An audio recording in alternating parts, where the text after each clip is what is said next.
السلام علیکم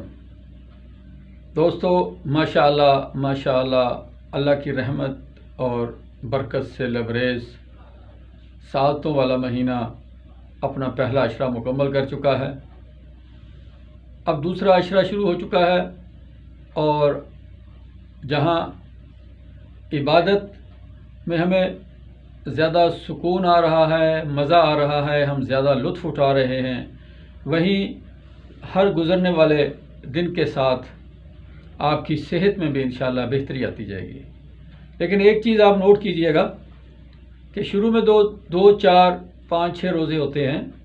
وہ عام طور پہ ہمیں محسوس نہیں ہوتے، کیونکہ ہمارے جسم کے اندر کافی زیادہ سٹوریج ہوتی ہے، پانی کی ہوتی ہے، چربیوں کی ہوتی ہے، جو رطوبات ہوتی ہیں وہ کافی زیادہ ہوتی ہیں۔ تو جو وقت گزرتا جاتا ہے، روزے گزرتے جاتے ہیں، تو ہمارے جسم کی وہ رطوبات جو ہیں وہ کم ہوتی جاتی ہیں۔ اب آنے والے دنوں میں آپ محسوس کریں گے، تھوڑی سی پیاس بھی محسوس ہوگی، تھوڑی سی خشکی بھی جسم کے اندر محسوس ہوگی، اور ایسے لوگ جن کا میٹابولزم پہلے کچھ سست ہوتا ہے یا وہ قبض کا شکار رہتے ہیں، تو ان کے جسم میں رطوبات کی کمی ہو جانے سے، پانی کم ہو جانے سے ان کو زیادہ خشکی کا سامنا کرنا پڑتا ہے،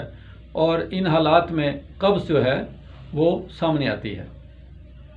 تو دوستو، ایسے حالات میں آپ نے گھبرانا نہیں ہے، اپنے معمولات ویسے ہی رکھنے ہیں، لیکن ان میں غذا کے حوالے سے کچھ آپ نے مناسب تبدیلیاں کرنی ہیں۔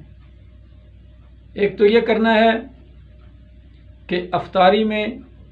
جہاں آپ نے 2-4 کھجوریں لینی تھی، وہاں پہ کوشش کریں کہ شام کا کھانا کھانے کے بعد بھی 4-5 کھجوریں لازمی لیں۔ اسی طرح سحری کھانے کے بعد بھی 6-7 کھجوریں جو ہیں وہ بھی ضروری لیں، تاکہ آپ کے جسم میں فائبر کی زیادہ مقدار جائے اور آپ کو جو ہے وہ خشکی کا سامنا نہ کرنا پڑے۔ اس کے علاوہ روزے رکھنے سے متواتر جو جسم میں تھوڑی سی کمزوری بھی محسوس ہونی شروع ہو جاتی ہے، نکاہسی ہونے لگتی ہے، تو اس کا بہترین جو ہے وہ یہ حل ہے کہ آپ رات کو سوتے وقت 1.5 پاؤ دودھ لیں، اس کو ہلکا سا نیم گرم کریں، اس میں 2 سے 4 چمچ بادام روغن کے ڈالیں۔ بادام روغن دودھ میں ڈال کر پینے سے آپ کو بہت سارے فوائد ملیں گے۔ ایک تو یہ ہوگا کہ جسم میں خشکی نہیں ہوگی، خشکی کے نتیجے میں ہونے والی جتنی علامات ہیں ان کا خاتمہ ہوگا، قبض وغیرہ کا خاتمہ ہوگا۔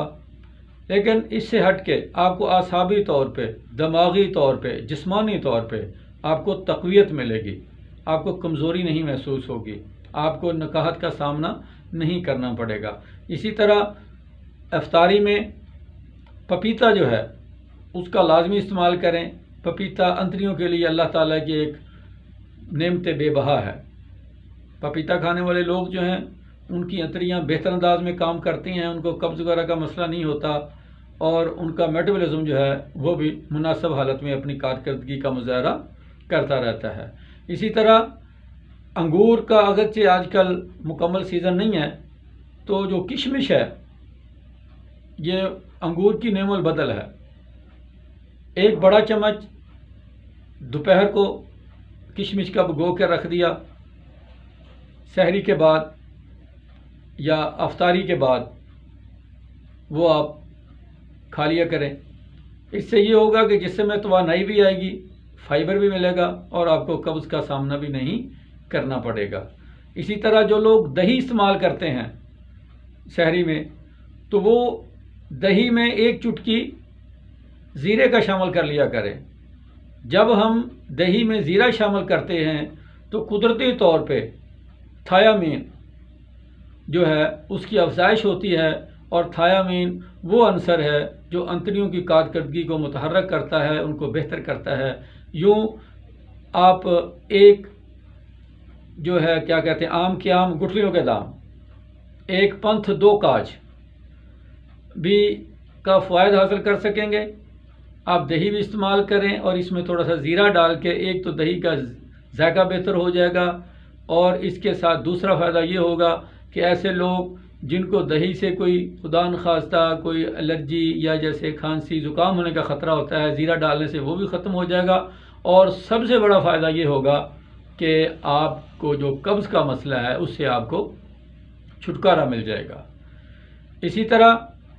افطاری کے بعد پانی جو ہے اس کا مناسب استعمال پہلے بھی کرتے ہیں، لیکن یہ ہے کہ آپ تھوڑا سا پانی، جہاں 2-3 گلاس لیتے ہیں، وقفے وقفے سے آپ پانی تھوڑا سا زیادہ کر لیں تاکہ جسم میں واقع ہونے والی پانی کی کمی جو ہے وہ بھی پوری ہو سکے۔ اور اگر آپ ایک اور تھوڑا سا تردد کریں، افطاری میں بادام کا شربت استعمال کریں۔ افطاری جو ہے وہ شربت بادام سے ہی کریں تو انشاءاللہ آپ دیکھیں گے کہ آپ کے جسم میں تراوت بھی پیدا ہوگی، اور قبض سے جڑے یا جسم کی خشکی سے جڑے جتنے معاملات ہیں ان سے آپ کو چھٹکارا مل جائے گا۔ اسی طرح رات کو سوتے وقت ناف میں 2 سے 3 قطرے بادام روغن کے یا سرسوں کے آئل یا کوئی بھی جیسے تلوں کا تیل ہے اس کی آپ ڈال لیں، تو اس سے انشاءاللہ یہ ہوگا کہ آپ کے جسم میں جو ہے عام طور پہ 15ویں روزے کے بعد یا دوسرے عشے کے درمیان میں جا کر آپ کے کانوں میں خشکی ہونی شروع ہو جاتی ہے، جسم پہ خشکی آنی شروع ہو جاتی ہے، بعض لوگ شکایت کرتے ہیں کہ جی ہمیں خارش کا سامنا ہو گیا، تو انشاءاللہ ناف میں بادام روغن، سرسوں کا تیل یا تلوں کا تیل ڈالنے سے آپ اس طرح کے عوارض سے بھی محفوظ